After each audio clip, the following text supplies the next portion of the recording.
एक छोटं स्वप्न पण मोठी जिद्द. कधी विचार केला आहे का? एक छोटीशी मदत कोणाचंही आयुष्य बदलू शकते. ही गोष्ट आहे राजूची, ज्याच्याकडे काहीच नव्हतं पण स्वप्न मात्र मोठं होतं.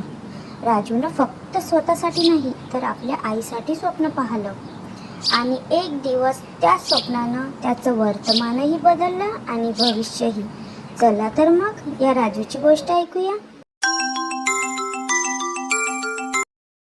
एका छोट्याशा गावातल्या शाळेत एक मुलगा शिकायचा. नाव होतं राजू. ना नीटशी कपडे ना नवीन पुस्तके, पण त्याच्या डोळ्यात एक वेगळीच चमक होती. एक स्वप्न होतं, शिक्षक व्हायचं आहे. दररोज 3 किलोमीटर चालत शाळेत जायचा, कधी कधी उपाशापोटी सुद्धा. पण एकही वर्ग कधी चुकवला नाही. पण काय, एके दिवशी शिक्षकांनी विचारलं, राजू, इतकी मेहनत का करतोस रे?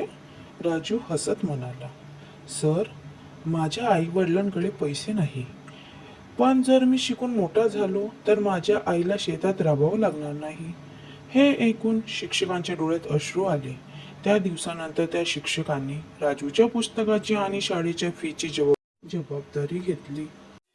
10 वर्षानंतर तोच राजू आता एका शाळेचा मुख्याध्यापक झाला होता. आणि जेव्हा नवीन शिक्षक आले त्यात एक जरा वयस्कर शिक्षकही होते, तेच ज्यांनी कधीतरी राजूला मदत केली होती. राजू त्यांच्या पाया पडला आणि म्हणाला, आज मी जे काही आहे सर, ते तुमच्यामुळेच आहे. तर मग तुम्हाला या गोष्टीमधून काय तात्पर्य कळलंय?